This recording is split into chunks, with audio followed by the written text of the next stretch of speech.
Esta semana yo di el paso de obedecer al Señor y hacer algo que a mí siempre me ha puesto y me ha cuestionado la capacidad que tengo a la luz de lo que la sociedad puede decir.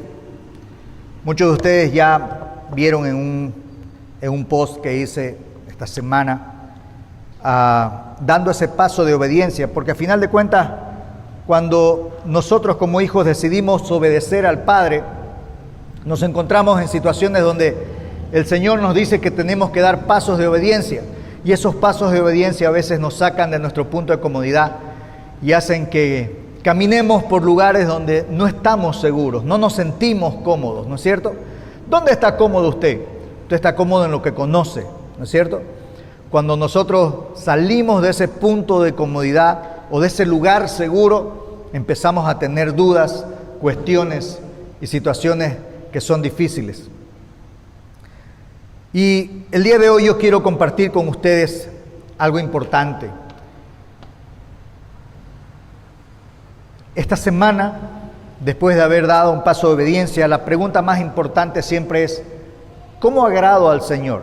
Hemos venido hablando de muchas cosas en la iglesia, hemos hablado de obediencia, hemos hablado de paternidad, hemos hablado de bendición, pero siempre la pregunta está: ¿cómo toco el corazón de Dios? ¿Usted se ha puesto a pensar en eso? Porque a veces uno dice, ok, voy a empezar a obedecer, voy a empezar a hacer las cosas, ¿qué hago? No, empezamos el ayuno y tengo un amigo que está en Santa Cruz y me dice, amigo, voy a empezar el ayuno, ¿cómo hago? Y ahí estuvieron las herramientas útiles que hacen personas como el pastor Raúl, ¿no es cierto? El pastor Raúl es un hombre que se dedica a generar material para la iglesia. Y justo le mandé ese material de ayuno de 15 días, que también lo envié al grupo de la iglesia, para que sepamos y caminemos en libertad en cuestión del ayuno. También podamos realizarlo de manera correcta. Pero siempre la pregunta es, ¿qué toca el corazón de Dios? ¿Sí? Yo estoy tratando de caminar de esa manera y quiero tocar el corazón de Dios. Y yo no sé ustedes, pero una de las cosas que pasa como padres, no sé si les ha pasado a ustedes, es que los niños, los hijos, conforme van creciendo, van necesitando más cosas, ¿no es cierto? Y la forma en cómo solicitan es interesante, ¿no? Porque a veces uno los llama, ¿no? Carlitos, hace esto, ya voy, ¿no? O Valeria, esto, los platos no te lo dejo. Y alguno que otro dice, ¿por qué siempre yo? ¿No? ¿Por qué siempre yo? Pero llega el momento cuando vienen y te dicen, papi, ya es otro tono, ¿no? Papito, mamita, ¿no? Mami, ¿vos sabés que te amo? Algunos, ¿no? ¿Vos sabés que te quiero, no? Y lo abrazan a uno y yo agarré, y la primera vez que me hicieron eso mis hijos, agarré y le dije, nada, le dije, fuera de acá, le dije. Si me vas a pedir algo, no es la manera de pedirle. A mí no me vas a hablar con cariñito solo cuando esté yo, ¿no? Juan Carlos. Y yo lo despaché a la primera, porque yo ya sabía que me quería. Eso resultó en los dos primeros, ¿no? La tercera me tumba todo el tiempo porque viene y me sonríe, papi. Y yo puedo estar cansado y agotado y me dice, llévame a tal lugar. Y ahí me toca a mí, no, porque siempre yo. Y tengo que llevarla, ¿no? Porque así es uno como papá. Pero los hijos estamos acostumbrados, porque a todos nos ha tocado, de pedir las cosas de alguna manera diferente. Porque esperamos algo de nuestros padres. Son ellos los que nos proveen. Tanto lo necesario, lo indispensable, como esos pequeños gustos que nos damos, ¿no es cierto? Quieren salir, aquí hay 10 pesos, 5 pesos, 20 pesos, y dependiendo de qué tan recién pagados estemos, podemos dar 20 pesos, 50 pesos, no sé, pues cómo haremos cada uno. Pero la realidad es que nuestros hijos se acercan a nosotros a veces cariñosamente porque están pidiendo algo, ¿no es cierto? No soy el único. Y ¿sabe qué? Nosotros con el Señor tenemos también esa actitud. Vamos delante de Él porque estamos necesitando algo del Señor. Nuestra actitud quizás sea diferente porque nosotros no vamos y le decimos, papito querido, no, Señor, lindo, hermoso. No, nosotros vamos con una actitud de reverencia, ¿no es cierto? Entendemos que delante del Señor actuamos de esa manera. Pero generalmente nuestra oración, nuestro ayuno, nuestro pedido se basa en una necesidad. O estamos necesitando dinero, o estamos escasos de salud, necesitamos salud para mi vida, para mi familia, para mi entorno, estamos con problemas, estamos empezando a entrar en lugares que no conocemos y empezamos a ir delante del Señor, tenemos alguna necesidad. Esta semana, como yo les decía, decidí dar el paso y decidí empezar a hacer algunos videos, porque yo digo, el Señor me dio talentos y me preparó durante 15 años, casi 20, en un área que yo ya estaba cansado de hacerlo. Yo me convertí en una persona que sabe hacer videos y que me gusta simplificar, no me complico, ¿no? Y hay momentos que ya me da hasta pereza hacerlos porque trabajé tanto tiempo en eso. Pero ahí me ven, el Señor llamándome la atención. Y empecé a entrar en un área donde me siento inseguro, porque el momento que yo empiece a colocar en las redes sociales lo que yo pienso al respecto de la vida, de la familia, yo sé que voy a ser juzgado por la gente. No solamente por la gente que no me conoce, sino también por aquella que me conoce, porque van a decir, ¿no se ha sentido así en algún momento? ¿Este me viene a hablar de Dios? Pero si yo lo conozco, falta que ¿no? Si yo sé cómo es. Y es difícil, porque nosotros mismos luchamos y nos condenamos y nos atamos. Entonces, esos momentos es cuando nosotros vamos delante del Padre. Mi oración esta semana ha sido eso, mi ansiedad, Señor, ¿qué voy a hacer? Le decía a Claudia, ya me animé a dar el paso, ya hice esto, ya hice lo otro. Y ayer justamente grabé mi primer video, que mañana lo voy a colocar en las redes y ustedes van a verlo si están de acuerdo, me acompañan. Pero yo creo que es tiempo de hacer algo. Y en esos momentos, cuando estamos en tierra que no conocemos, vamos delante del Padre. No tiene idea cómo estaba orando yo al Señor a cada momento, Señor, que esto funcione. Pero me di cuenta que esa es mi oración, ¿no es cierto? Mi oración es de necesidad. Puede ser que en este momento yo las otras cosas las esté manejando de alguna manera, pero mi necesidad al dar un paso de fe se intensifica porque son áreas que no conozco. Y como hijo me encuentro haciendo ese tipo de oraciones únicamente. Y en mi relación con Dios, para tener una comunión con Dios, yo tengo que dar un giro a eso. No puedo ser solamente un hijo que pide todo el tiempo. No puedo ser un hijo que solamente está necesitando al Padre porque tengo necesidades físicas, emocionales, inmediatas que solucionar. Yo tengo que empezar a ser un hijo que empieza a tener una relación con el Padre, ¿sí? Y una relación fluye y se construye cuando también me interesa qué necesidades tiene la otra persona. Entonces yo tengo que empezar a pensar, que era algo que yo les decía a los chicos ayer, tenemos que empezar como personas, como cristianos, a detenernos un momento y a evaluar.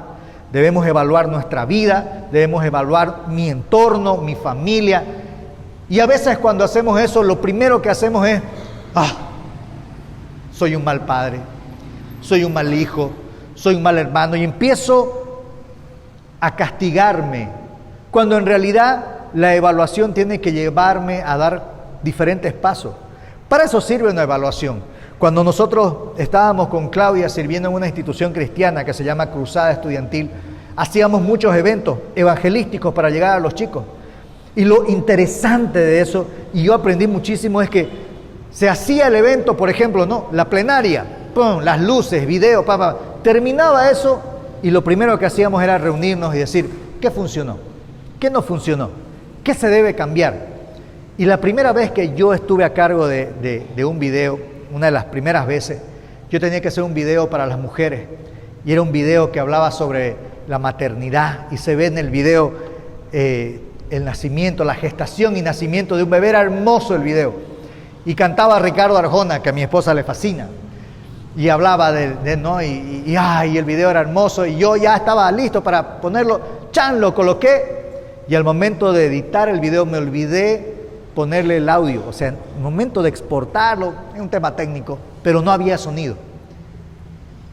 Cuando lo coloqué, todo el mundo se dio la vuelta y, claro, los técnicos de producción conmigo me querían ahorcar, me querían matar. Y yo dije, ya fui. O sea, se fregó todo y yo no quería entrar a la evaluación porque yo sabía que me iban a dar. Y cuando fuimos a la evaluación, me dicen, ¿qué pasó, Juan Carlos? El capo, ¿no? Me dice, Juan Carlos, ¿qué pasó? Pero me lo dijo de tal manera que a mí me dio calma. Y yo tuve problemas con... Perfecto. vea que para la próxima no suceda. ¿Qué hacemos si pasa eso de nuevo? Y empezó a buscar otras opciones. ¿Sabe qué? A mí fue liberador, porque me di cuenta que los errores no son para morirnos. Los errores que cometemos en la vida sí traen consecuencias, pero sí existen las opciones de empezar a cambiarlos, a hacer cosas que nos ayuden a tener mejores resultados.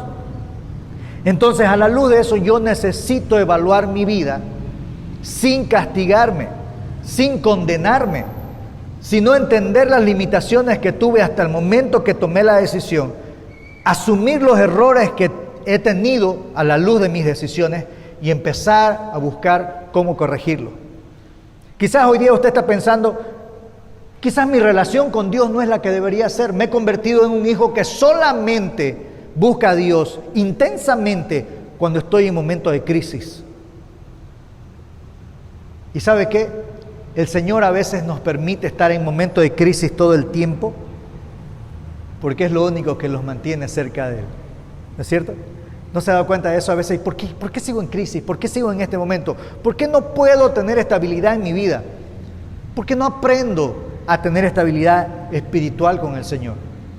Porque mi relación con Dios solo se basa en mi necesidad. Entonces Dios no quiere que yo me pierda, Dios quiere que yo crezca.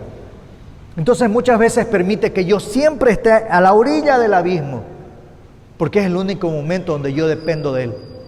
El momento que el Señor me da aire, me da respiro y yo tengo dónde moverme, lo primero que hago es dejar de servir al Señor, dejar de buscar al Señor, dejar de que Dios ya no sea relevante en mi vida.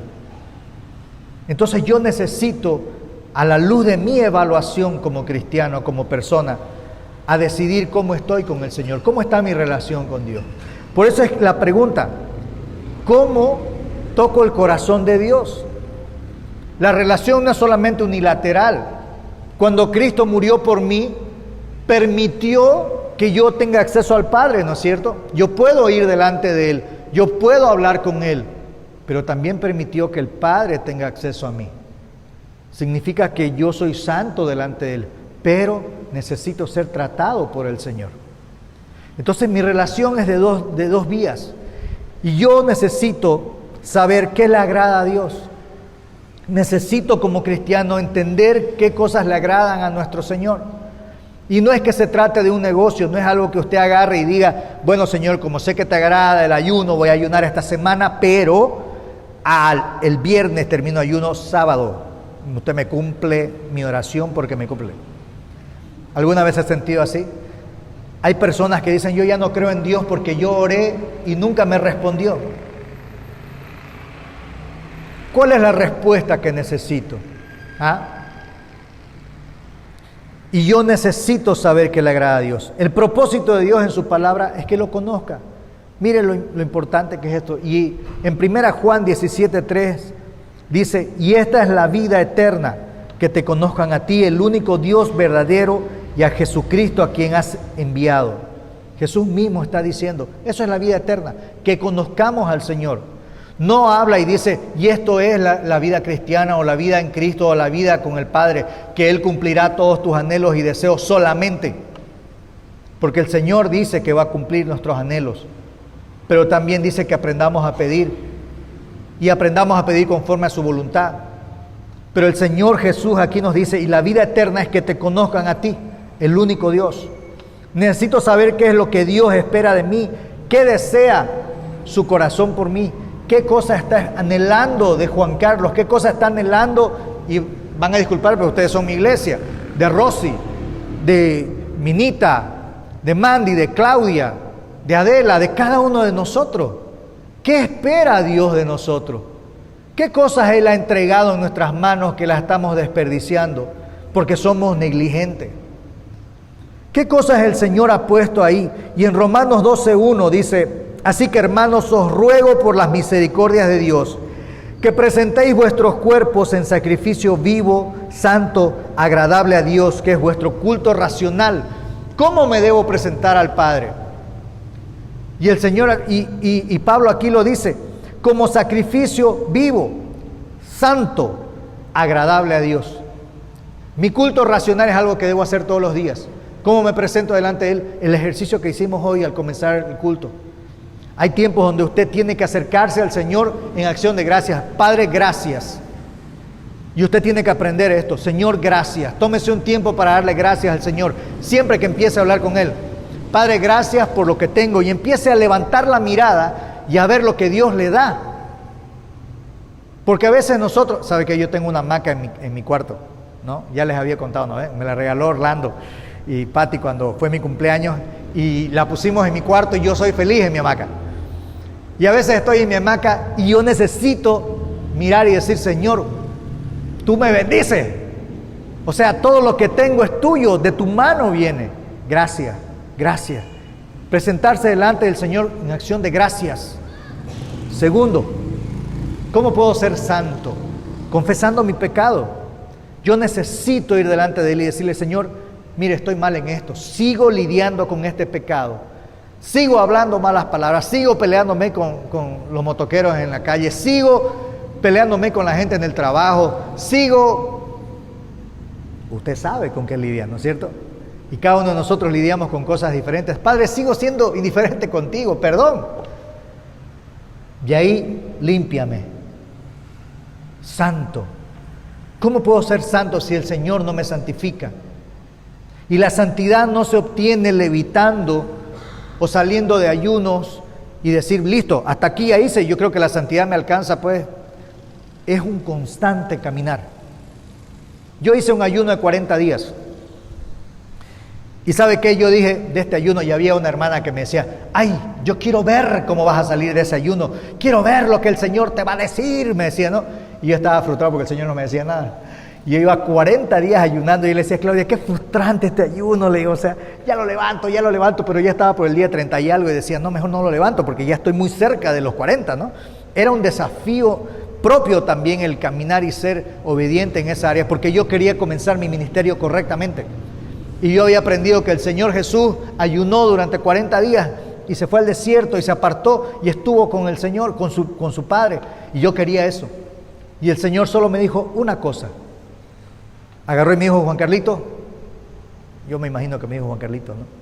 Juan Carlito, hijito querido, usted necesita dejar de buscar la aprobación de la gente.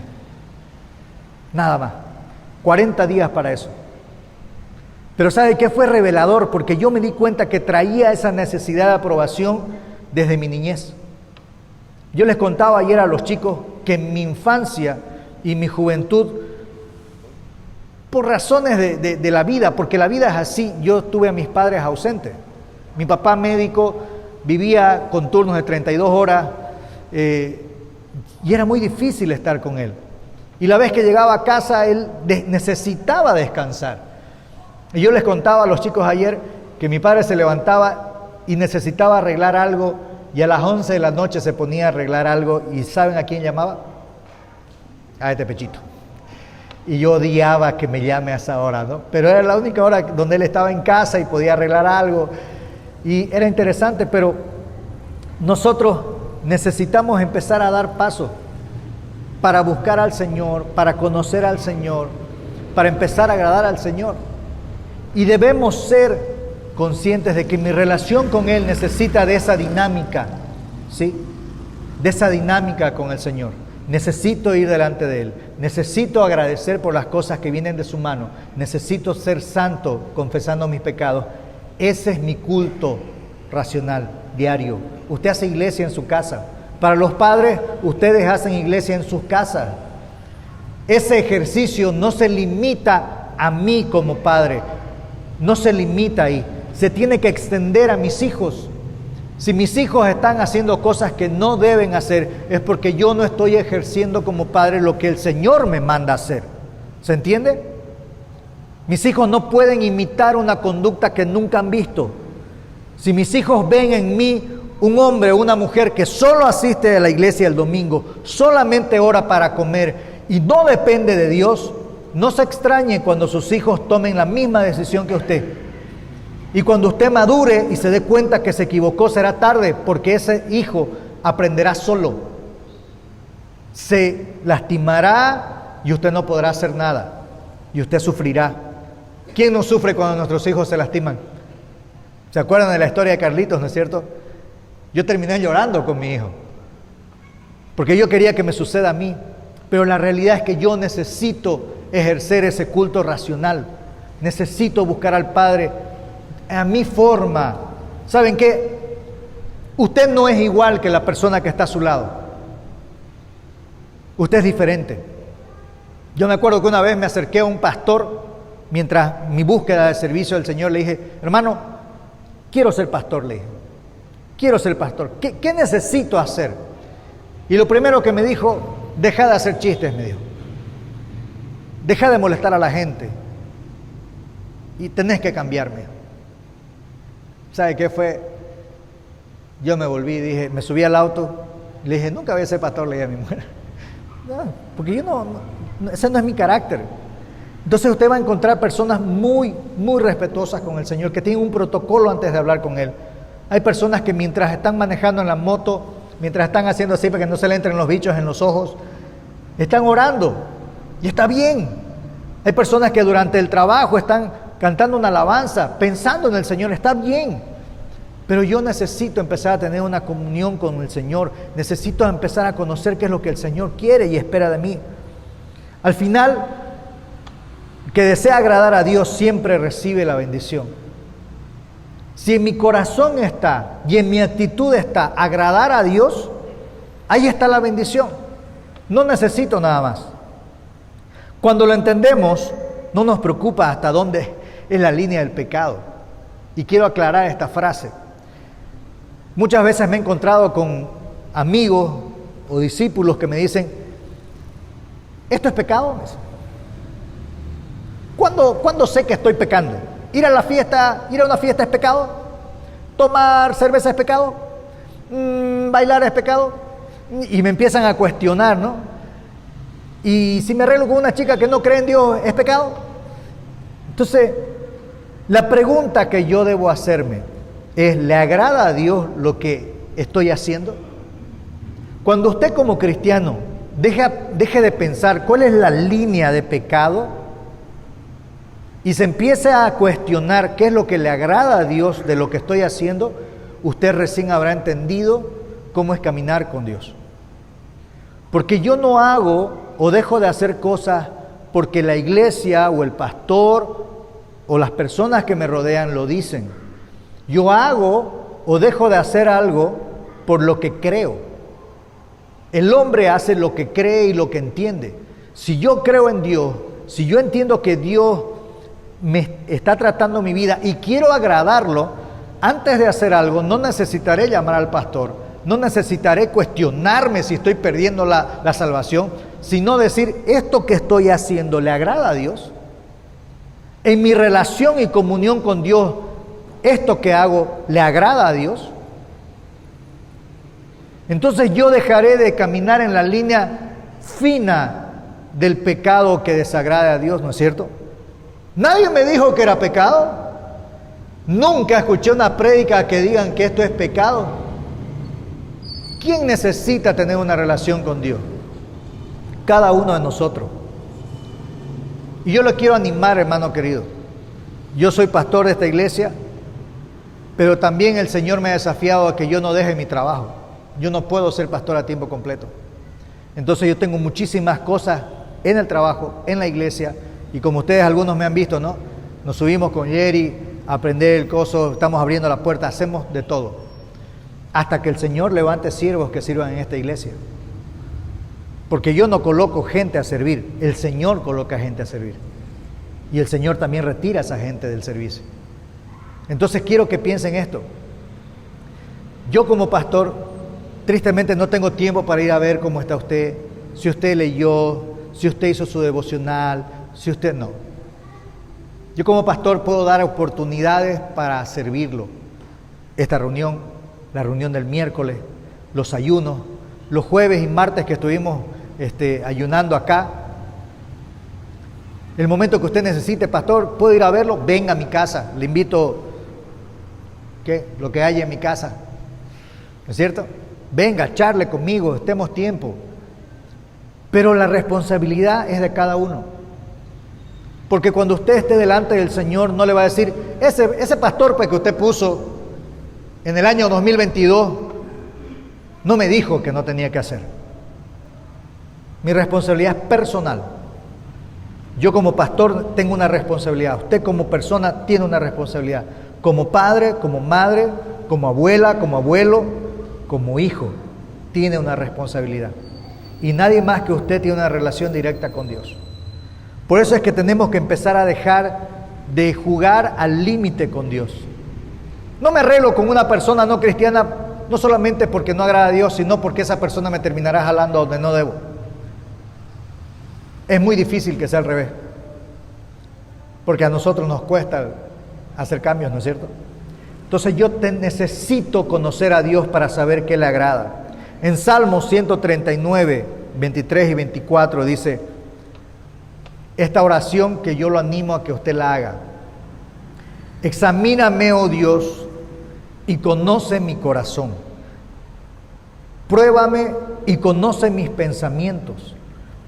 Y ve si hay en mí camino de perversidad y guíame en el camino eterno. Yo una vez le hice esa oración al Señor. Yo no sabía lo que estaba pidiendo. Y el Señor no juega cuando usted le pide algo. Yo le dije, Señor, examina mi corazón. El Señor examinó mi corazón y me confrontó y dolió. Pero si el Señor no hubiese hecho eso, yo no estaría en este lugar. No estaría haciendo lo que estoy haciendo. Porque el Señor necesita confrontarnos. Mi desafío más grande es vivir agradando a Dios, caminar buscando ser sal y luz donde estamos. Una de las primeras cosas que me preguntaron cuando me pidieron que lidere la iglesia es, ¿la iglesia se va a seguir llamando Sal y Luz? Y yo agarré y dije sí. Después de pensar y meditar dije sí, se sigue llamando Sal y Luz. ¿Sabe por qué? Porque usted y yo debemos ser sal y luz en el lugar donde estemos. Y tiene que ser así. Ahora, ¿qué significa ser sal y luz? En Mateo 5, 13 al 16 dice, vosotros, iglesia, son la sal de la tierra, pero si la sal se desvaneciere, ¿con qué será salada? No sirve más para nada, sino para ser echada fuera y hollada por los hombres. Vosotros, iglesia, sois luz en el mundo. Una ciudad asentada sobre un monte no se puede esconder, ni se enciende una luz y se pone debajo de un almud. Nadie prende esta luz para ponerla acá abajo, ¿no es cierto? La ponemos arriba para ver todo lo que viene, sino sobre el candelero, y alumbra a todos los que están cerca. Así alumbre vuestra luz delante de los hombres, para que sean vuestras buenas obras y glorifiquen a vuestro Padre que está en los cielos. Eso es usted, eso somos nosotros, hermano. Somos sal y luz. Somos esa sal que le da sabor a las cosas. Mi hija hoy día decía, empezó a picar la palta y empezó a sacarle esas cositas negras a la palta y las puso ahí en la ensalada.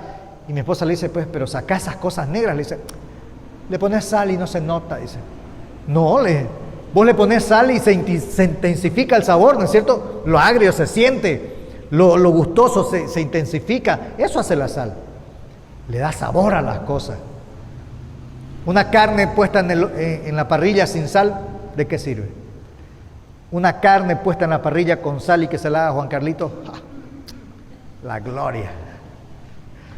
Pero es así, nosotros somos sal y luz. El Señor le dio talentos a usted, capacidades, no para ocultarlas, no para tenerlas debajo, no para que usted venga solamente los domingos. Hermano querido, su iglesia necesita de usted. Hay harto para hacer en este lugar. Pero siempre será en el momento que el Señor le diga. Y el Señor quiere que usted sea sal y sea luz. El Señor quiere tener una relación con usted. Y quiero ir cerrando con este Salmos 51, 16, 17. Dice, porque no quiere sacrificios, que yo lo daría, le dice el rey David al Señor. No quieres holocausto. Los sacrificios de Dios son el espíritu quebrantado, al corazón contrito y humillado, no despreciarás tú, oh Dios. Cuando tenemos esos tiempos de adoración, cuando usted levanta su voz, ¿sabe qué? Hoy me emocioné escucharlos alabar al Señor. Eso es una iglesia. La gente que pasa por fuera, a mí no me interesa que me escuchen cantando ni tener una alabanza grande acá. Lo importante es ver a su iglesia alabando al Señor.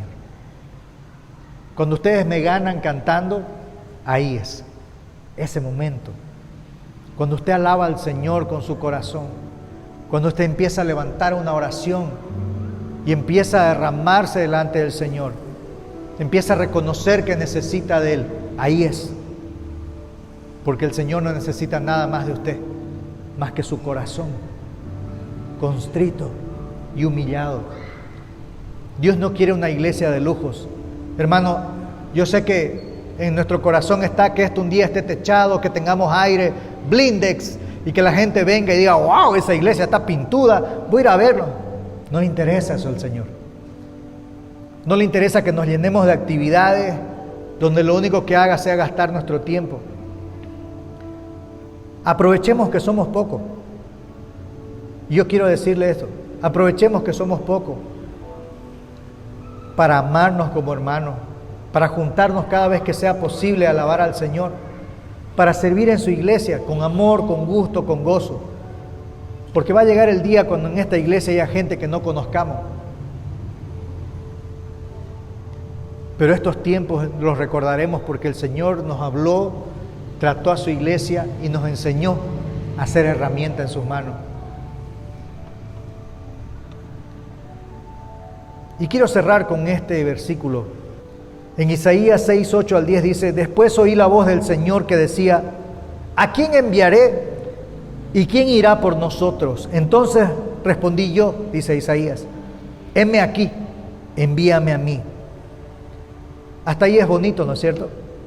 Pero ahí el Señor le dice, anda y di a este pueblo, oíd bien y no entendáis.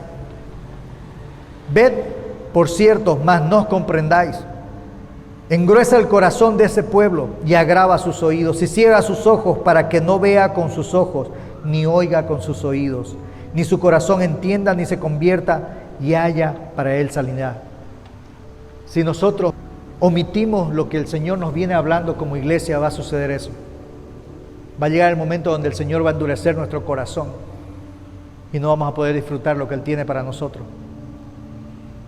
Cuando yo declaro que esta iglesia va a crecer, cuando yo declaro que usted que está en este lugar, cuando somos pocos, va a servir al Señor, es porque lo creo. Pero la iglesia no lo hago yo. Yo no soy la iglesia. La iglesia somos todos.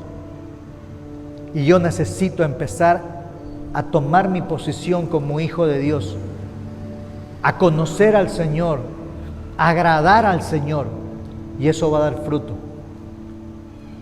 Esta iglesia no va a crecer por mí, porque ay, qué lindo que predica, o ay, que... Es por usted, porque el Señor lo va a usar a usted. El Señor va a volverlo sal y luz en el lugar donde está. Y la gente que lo conozca va a decir, yo necesito eso. Mi matrimonio se está rompiendo. ¿Cuánta gente conocemos que se está perdiendo? ¿Cuánta gente conocemos que sabemos que sus matrimonios están yéndose a pique? Que sus hijos se están perdiendo. Que se pierden en bebidas 2, 3 días. Y yo no abro mi boca. Y dejo que la sociedad siga invadiendo. ¿Sabe qué? Yo me cansé. Me cansé de eso. Por eso es que decidí dar un paso de obediencia. Yo lo animo esta noche a que usted, como cristiano, algunos antiguos ya, otros nuevos, es lo mismo para el Señor. Un hijo que obedece, eso es lo que a Él le interesa. No la antigüedad. Aquí no existe antigüedad. Existe el hijo que obedece y el que no obedece. Así de sencillo. Y el Señor nos llama a que busquemos agradar su corazón. Amén. Cierre sus ojitos.